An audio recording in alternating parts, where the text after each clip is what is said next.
En este experimento estudiaremos el efecto fotoeléctrico con un equipo de la marca FIBE.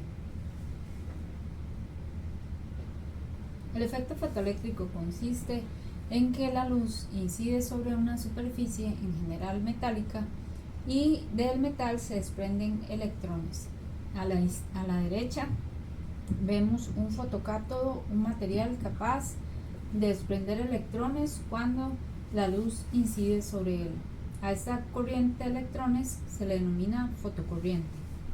El efecto fotoeléctrico fue descubierto y descrito por Heinrich Hertz en 1887 al observar que el arco que salta entre dos electrodos conectados a alta tensión alcanza distancias mayores cuando se ilumina con luz ultravioleta que cuando se deja en la oscuridad.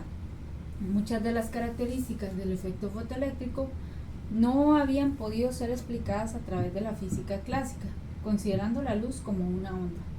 Sin embargo, Albert Einstein publicó en 1905 un artículo con la explicación del efecto fotoeléctrico, tomando en cuenta que la luz es una partícula, utilizando la teoría de la cuantización de Max Planck.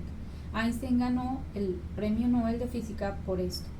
Esta es la configuración del equipo que se utiliza para estudiar el efecto fotoeléctrico. Tenemos un cátodo, el cual iluminamos con luz, y los electrones que se desprenden son enviados hacia un ánodo de polaridad positiva para que sean capturados los electrones, donde también se introduce un amperímetro para medir esa corriente. Esa corriente la denominaremos fotocorriente. Al invertir el voltaje, nosotros podemos hacer que esta placa, la placa de la izquierda, sea totalmente positiva, y entonces al ir incrementando el voltaje hacemos que sea totalmente negativa, y al ir incrementando el voltaje hacemos que ninguno de los electrones pueda llegar al otro extremo y que no se experimente fotocorriente.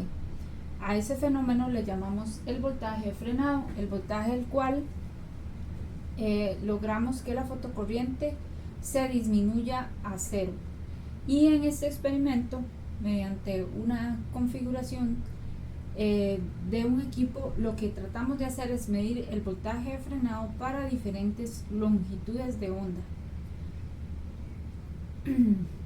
tratando de encontrar el momento en que la fotocorriente se hace cero. Para esto necesitamos configurar el equipo de la siguiente manera. A la derecha tenemos una fuente PIC-TEC, que es una fuente de corriente alterna, pero también de corriente directa.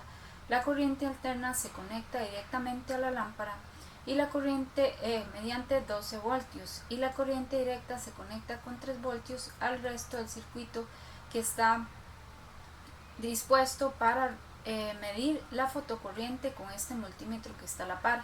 Este multímetro mide un voltaje que es proporcional a la fotocorriente, que es amplificada mediante un aparato denominado amplificador. Luego tenemos un potenciómetro, que es una resistencia variable. Esta resistencia variable nos permite medir un voltaje variable y producir un voltaje variable al mover esta perilla a lo largo del eje del potenciómetro. La idea aquí es ver en este multímetro de la izquierda el valor del potencial de frenado y medir simultáneamente la fotocorriente. Entonces, el valor del potencial de frenado lo podemos variar moviendo la perilla del potenciómetro de tal forma que nosotros veamos que la fotocorriente se hace cero. Ese es el valor del potencial de frenado para una determinada longitud de onda para ese material. Entonces, nosotros vamos moviendo delicadamente esta perilla hasta que veamos que la corriente se haga cero, y el valor que vemos en el multímetro de la izquierda es el valor del potencial de frenado. Bueno, la idea es que vamos a variar la resistencia de forma tal de que aquí tengamos un valor de cero. Y vamos a medir aquí, cuando este llegue a cero, cuál es el valor que hay en este otro multímetro. Entonces, voy a correr esto. y vean cómo el número está cayendo. Notamos que lentamente vamos bajando, hasta que, por ejemplo, ahí vean que no cambia, que ya es 0,07. Entonces, tenemos que regresarnos y ver el momento en el cual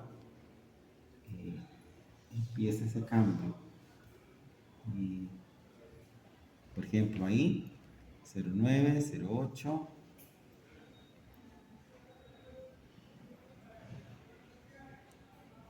Digamos, en ese punto, ese sería el punto que tomamos como